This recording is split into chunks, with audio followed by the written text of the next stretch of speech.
All right, here are 5 tips to help you navigate a relationship and just help your relationship be a little bit better. Now, listen, I'm single, so take what I say with a grain of salt, but I did see these skills and practices helping my past relationships, and I'll continue it in my next one as well. Do have a 6 item, it's gonna be the bonus one, which is one of my favorite ones to help prevent things long before they ever get started. So if you're here, I promise you this stuff is gonna be valuable to you if you finish this whole video. Let's start off with 1, setting a monthly check-in. You meet somebody, you're high on life, you're in the honeymoon stage. I want you to implement a 30-day check-in. I implemented this in my past relationship and I really enjoyed it. It kept us on pace. Let me know where she was at. I was able to let her know where I'm at emotionally and mentally. And this is an opportunity to have some tough conversations about direction and what we didn't like and what we did like. Also, in those monthly check-ins, here are a couple of questions that I wrote down that may help you. 1, what made you feel most loved this month? 2, what could I have done better? 3, what should we continue? 4, what should we stop? And number 5, how can I love you better next month? I really enjoy this practice because it'll help you stay on track. A lot can happen in 30 days, 60 days, 90 days. So imagine going 90 days and you never really have a checkup, a check-in. So many things have transpired. Grudges are being built, resentments being built subtly, potentially. Where you're noticing little small things that come up.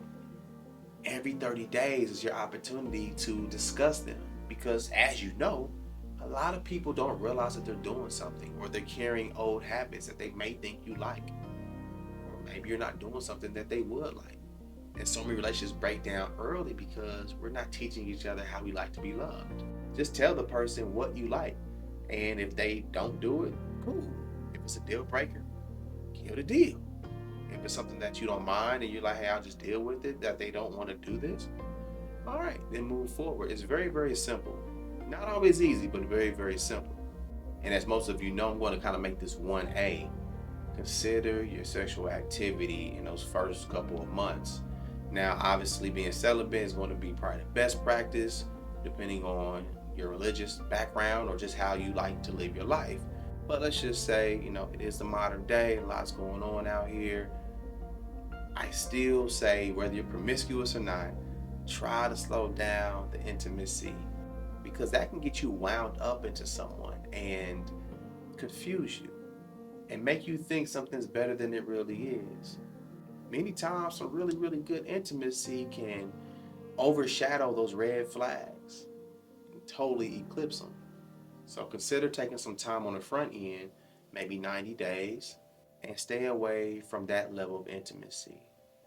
Number 2, once you're in that relationship, make sure you build community. It's so important to have people around you who know you both, who can support both of you.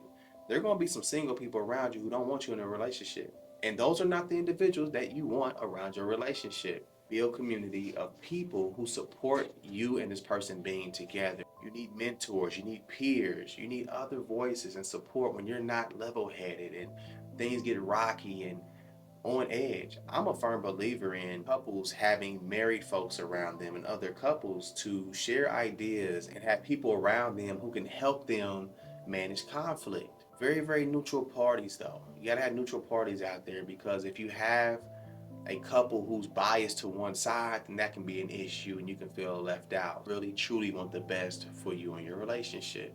Would I say involve your parents on that level? I think it kind of depends on your parents. If you have parents who are healthy minded and very competent and want you to win with this person, then I think you give it a shot. But it depends on where they are mentally, in their own lives, how they think. Are they more like modern? Are they a little bit more old school? And there are pros and cons to either one of those right there.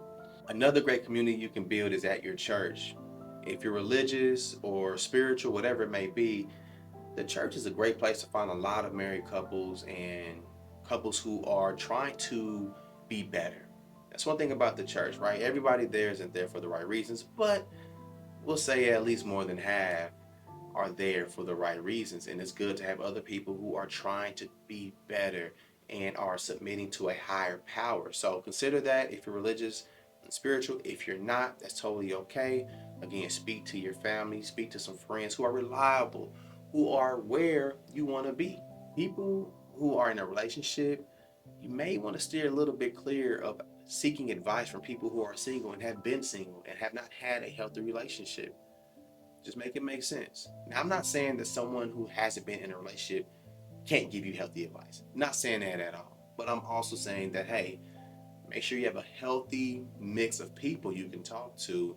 And primarily look at those folks who are married and have been in a relationship for, 5, 10, 15 years and have seen the storms. I like this one right here. This is number 3. Weekly appreciation and frustration exercise. Now, I got this idea from a friend of mine where me and my partner would sit down each week, and this is unfortunately something that we didn't always do and continuously do, but we would sit down and write down what we loved that this person did and what we did not like that this person did or didn't do from the past week. So let's just say Sunday you did it, right? But you would talk about the past week, and it would just be on a note card. Sit down and take 10 to 15 minutes together and write down these ideas and then share them with each other. And you can even kind of sandwich it, or Oreo, whatever they call it, where you give something good, then something not so good, then something good again. So you pad both ends of the conversation with good energy.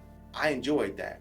You start learning what this person values, because we don't value the same things. Men and women don't value the same things. People in general don't value the same things. So you'll learn very quickly, oh, this person enjoyed that I took the trash out. I enjoyed that they put my food on a plate instead of a paper plate. I don't know, whatever. I'm making this stuff up. Wasn't my actual desires or cares, but it allows you to build an arsenal of techniques to make sure that other person feels heard, loved, and supported. And on the flip side, when you're talking about those frustrations, that's a good opportunity as well to share what you did not like from the past week. Well, hey, I didn't like that you were late to the picnic that we're supposed to be at. In this exercise, the person who is being spoken to, they cannot respond, right? The good things, you can say, thank you, I really appreciate that. But when it comes down to the frustrations and the things I don't like, the partner has to say, thank you, I understand, or thank you. You can't try to justify yourself. You can't try to give no context, none of that. You eat it, take it on the chin, and that's where people have the opportunity to share the roots of how they feel without the justification and all the extra stuff. Sometimes people just want to share how they feel. I don't want to hear it. I don't want to hear it. I didn't like that you were late. Oh, don't tell me why you were late. And then da da da da. I didn't like it. And in this, the goal is not criticism. I'm not trying to criticize this person. We're trying to keep us from building resentment, because each week something happens. We're building little resentment molecules into the relationship that are going to destroy the relationship over time. Number 4, pause before conflict. I had this idea. This is original idea. I think it is. I'm sure someone else has done it before, but I was thinking, like, what if before we got into an argument or something came up where we need to sit down? Maybe you're at home, fellas, and your lady calls. She's at work and she says, hey, we need to talk. Dang, I did.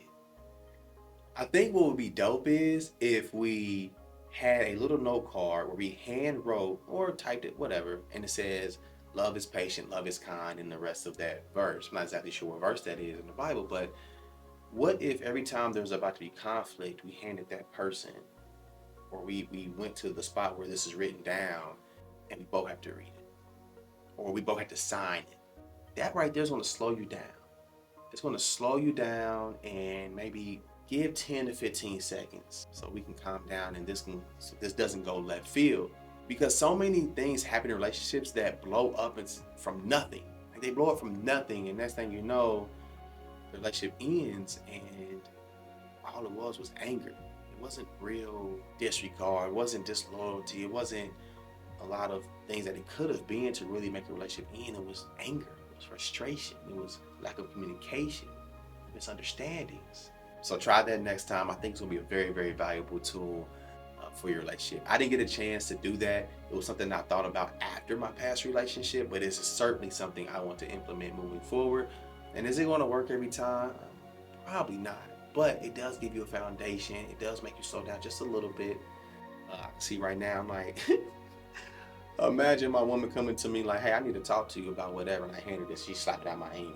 All right, guess we gonna talk. You ain't trying to talk about the love is patient. I ain't gonna at this time. No, we need to talk. So consider it. So in closing out number four, when emotions escalate, either one of you can pull out this card. You both have to read it and acknowledge it and take that time to even maybe pray together before walking into that conversation. Number five, remember that the enemy is not your partner. Your partner is your partner. The enemy is the problem. The enemy is jealousy. The enemy is the world, it's society. The enemy is social media. The enemy is your ex, right? Who's trying to come in and creep into your new relationship. It's liking someone else's picture. It's all those different things are the enemy. It's not your partner. This is about collaboration, not competition. Bring it together, support one another. This is one of the most difficult things to remember sometimes. Knowing that you both are there for each other in this life. We are trying to come together, us against the world, moving forward in as much unison as possible. It is difficult, but if you can remind yourself that, hey, we are not in competition with each other. We are trying to help each other through this life. Be partners, be locked in. Let's not try to win and be more right than our partner. How about we get together and we are right together? Many arguments are competitions when they really should be collaborations. Like, how about we both diffuse this bomb? Let's not set it off anymore. That's number five. Now, number six, which is my favorite one in this set, is prior to getting into a relationship and during the dating stage, you discover each other's traumas. How can you do that? Sit down, whether alone or apart. I want both of you to write down what a perfect household looks like. Then I want you to write down how your household did not look like that growing up. From when you were a child up until this current time, I want you to list everything that's occurred in your life that is abnormal, weird, traumatic, hurt you, frustrated you, made you cry, broke your heart. I want you to write down all these elements. And you both need to sit and share these concepts and ideas and feelings. Because you'll discover that you're about to bring all this trauma into the relationship that's either unresolved or maybe resolved. It depends. And the question that you ask once you've witnessed all these different traumas and it's out on paper is, have you addressed it? Are you addressing it? Or are you going to address it? Three questions that both of us need to discuss. I think back to my relationships and how if I had this conversation and they had this conversation with me, how much further along all these relationships would have been. My first one from my high school sweetheart probably would still be the case right now if we had these conversations. Probably not because we were young. But after that, it probably could have worked out with any of the women I had dated. I hope that these five items plus your bonus one help. I think one of these, if you implement it, will help. I think if you implement all of them, you're going to be all right. So whether you're single, dating, or married, or divorced, or whatever it may be, consider these, watch these over again, send these to your partner, and I guarantee you'll make it a little bit further. And that's all we can do, is try to extend the relationship a little bit further and have one more healthy conversation. I hope this helps. Blessings, life, and love, and I'll talk to you all soon.